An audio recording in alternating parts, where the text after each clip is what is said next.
శిష్యులు మారీచుడు సుబాహుడు. ఎక్కడ దేవతలు యజ్ఞాలు చేసినా, ఎక్కడ దేవతలు యాగాలు చేసినా, ఎక్కడ లోక కళ్యాణం కోసం వాళ్ళు యజ్ఞం చేసినప్పుడు వాటిని భగ్నం చేయడానికి శుక్రాచార్యుడు మారీచుణ్ణి సుబాహుల్ని పంపించేటోడు. ఏ మాత్రం లోక కళ్యాణం జరగొద్దు, అక్కడ యజ్ఞాలు యాగాలను భగ్నం చేయండి అని.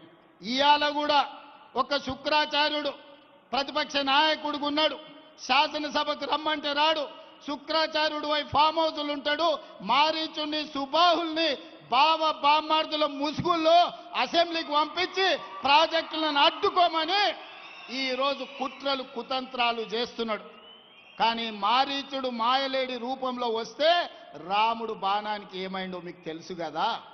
ఇలాంటి శుక్రాచార్యులను, మారీచులను, సుబాహులను వధించగలిగిన శక్తి, రాక్షసులను కట్టి పడేసే బలము పాలమూరు బిడ్డకు ఉంది. మాకు వ్యూహము తెలుసు, ఎత్తుగడ తెలుసు, దెబ్బకు దెబ్బ తీయడం కూడా తెలుసు. ఆనాడు చెల్లిందేమో పెద్దలు జైపాల్ రెడ్డి గారు, జానారెడ్డి గారు ఉన్నప్పుడు. ఈనాడు అది చెల్లదు.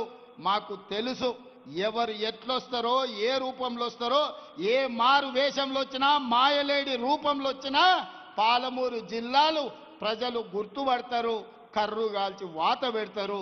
మీరు ఎలాంటి ఆశలు పెట్టుకోకండి.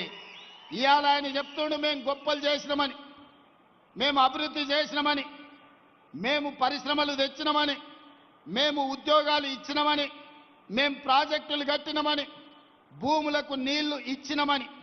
నేను ఒక్కటే మాట్లాడగదలుచుకున్నా. 10 ఏళ్ళు 20 లక్షల కోట్లు మీ చేతులకు వచ్చినాయి. అవి ఎక్కడికి పోయినావో లెక్క చెప్పలే. ప్రాజెక్టులు కట్టుంటే మీరు కట్టిన కాళేశ్వరం 3 ఏళ్లలోనే కూలేశ్వరం అయిపోయింది.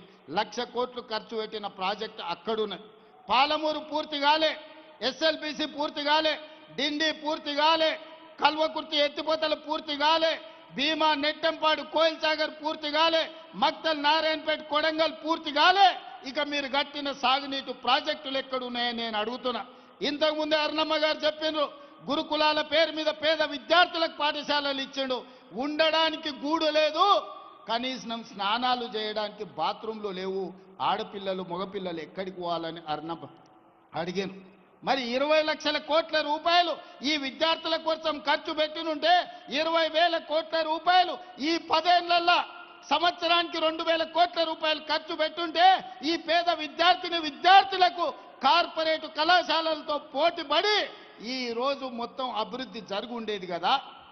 ఎందుకు రాలేదు, ఎక్కడికి పోయినా ఆ నిధులని నేను అడుగుతున్నా. ఇదే కాదు, డబుల్ బెడ్రూమ్లు ఇస్తా అన్నాడు, దళితులకు 3 ఎకరాల భూమి ఇస్తా అన్నాడు. నేను ఈడ వచ్చిన వాళ్ళందరిని అడుగుతున్నా, మా అక్కల్ని ముఖ్యంగా, అక్క ఎవరికైనా డబుల్ బెడ్రూమ్ ఇల్లు వచ్చిందా? 10 ఏళ్లలో సంవత్సరానికి 2 లక్షల ఇల్లు కట్టుంటే కూడా 10 ఏళ్లలో పేదోళ్ళకి 20 లక్షల ఇల్లు వచ్చుండేది. ఆనాడు ప్రభుత్వంలో అరుణమ్మ దామోదర్ గారు, వీళ్ళందరూ జూపల్లి గారు మంత్రులు 10 ఏళ్లలో 25 లక్షల ఇందిరమ్మ ఇండ్లు మంజూరు చేశారు. అందుకే ఎన్నికలప్పుడు నేను సవాలు విసిరిన, డబుల్ బెడ్రూమ్ ఇండ్ల గురించి మాట్లాడితే ఏ ఊర్లో ఇందిరమ్మ ఇండ్లు ఉన్నాయో గా ఊర్లో నేను ఓట్లు అడుగుతా. ఏ ఊర్లో నువ్వు డబుల్ బెడ్రూమ్ ఇల్లు కట్టువో ఆ ఊర్లో నువ్వు ఓట్లు అడుగు. ఏ ఎమ్మెల్యేకైనా నీ పార్టీలో డిపాజిట్ వస్తే నేను ముక్కు నేలకు రాస్తానే ఆ ఎల్ల చెప్పిన. ఇవాళ మొదటి సంవత్సరమే 4.5 లక్షల డబుల్ బెడ్రూమ్ ఇండ్లు మంజూరు చేసి ప్రతి అసెంబ్లీలో 3,500 ఇందిరమ్మ ఇండ్లు ఇచ్చి 5 లక్షల రూపాయలు ఇందిరమ్మ ఇల్లు కట్టుకోవడానికి ఉచితంగా ఇచ్చినాం. ఇవాళ పేదోళ్ళ కళ్ళల్లో ప్రతి గ్రామంలో ఇందిరమ్మ ఇండ్ల పనులు నడుస్తున్నాయి. మీడియా మిత్రులారా, మీరు ఏ గ్రామమైనా చూడండి, 10 ఇండ్లో 20 ఇండ్లో 30 ఇండ్లో పేదోళ్ళ ఇందిరమ్మ ఇండ్లు. నియోజకవర్గానికి 3,500 ఇండ్లు, 4.5 లక్షలు 100 నియోజకవర్గాల్లో ఇచ్చినాం. 22,500 కోట్ల రూపాయలు పేదోళ్లకు మంజూరు చేసి ఇవాళ ఇందిరమ్మ ఇండ్లు కట్టిస్తున్న ప్రభుత్వం మాది 2 ఏళ్లలోనే. ఇదే కాదు, ఆనాడు రేషన్ షాప్ కాడ దొడ్డు బియ్యం ఇస్తే బర్లకు దాన పెట్టనిక కూడా ఉండేది కాదు. 11 రూపాయలు మా అక్కల ఆన్నే అమ్మొచ్చేది.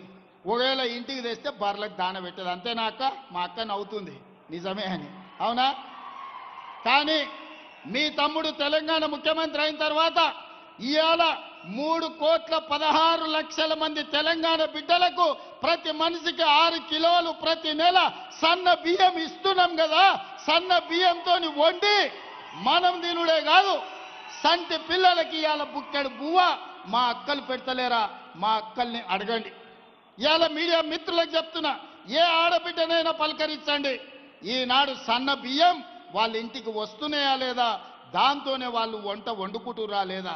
ఆ ఎల్లా సన్న బియ్యం 60 రూపాయల కేజీ ఉండే, మేము ఇయ్యడం మొదలు పెట్టినాక ఇవాళ మార్కెట్లో 45 రూపాయలకే వచ్చినాయి సన్న బియ్యం బజార్లో కొనుక్కోవాలంటే.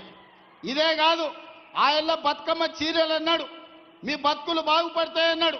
చీరలు ఇయ్యంగానే మా అక్కలు తీసుకొచ్చి జొన్నసేన్ల కాడ పిట్టలకు అడ్డం కట్టేది బెదిరింపుల కోసం. ఎన్నడన్నా మా అక్కలు ఆ చీర కట్టుకున్నారా? మా ఆడబిడ్డలు ఈయనే ఉన్నారు, మీరు ఇంటర్వ్యూ చేయండి వరుస పెట్టి. మొన్న మేము ఇచ్చినాం ఇందిరమ్మ చీరే. ఆడబిడ్డకు చీర పెట్టుడంటే సారె పెట్టినట్టని మీ సోదరుడిగా నేను 65 లక్షల ఆడబిడ్డలకు తెలంగాణ గ్రామీణ ప్రాంతంలో 65 లక్షల ఇందిరమ్మ చీరల పంపిణీ చేసిన, ఇంటింటికి చీర పంపించిన. పట్టణాలలో 35 లక్షలు మళ్ళీ పంచబోతున్నాయి, ఎందుకంటే పరిశ్రమలు తయారు చేసి ఇవ్వలేదు. 1 కోటి మంది ఆడబిడ్డలకు ఇందిరమ్మ చీరలు సారె పేరు మీద ఈ రోజు నేను పంపించిన. చాలా మంది కెమెరాలలో కనిపిస్తున్నారు ఇందిరమ్మ చీరలు కట్టుకొని ఈ సభకు మా ఆడబిడ్డలు వచ్చింది. పండుగ పూట నాడు ఆడబిడ్డ సంతోషంగా కట్టుకునే చీర పుట్టింటి నుంచి పెట్టే చీర. అట్లాంటి చీరలలో కూడా సూరత్ నుంచి కిలోలలో కొనుక్కొచ్చి కమిషన్లు కొట్టేసిన నీతి జాతి నీది. ఆడబిడ్డల చీరలు కూడా వదలని జాతి నీది దోసుకున్నావు నువ్వు. మా గురించి మాట్లాడే భూమి ఉన్నోళ్ళకు ఉచిత కరెంటు ఆనాడు వైఎస్ రాజశేఖర రెడ్డి గారు మొదలుపెట్టిండు. పేదలు పట్టణాలలో నేను పోయినప్పుడు భూమి ఉన్నోళ్ళకు ఉచిత కరెంటు ఉంది, కానీ మా ఇంటి బిల్లు ఎవరు కడతారు నాయన అని అడిగారు.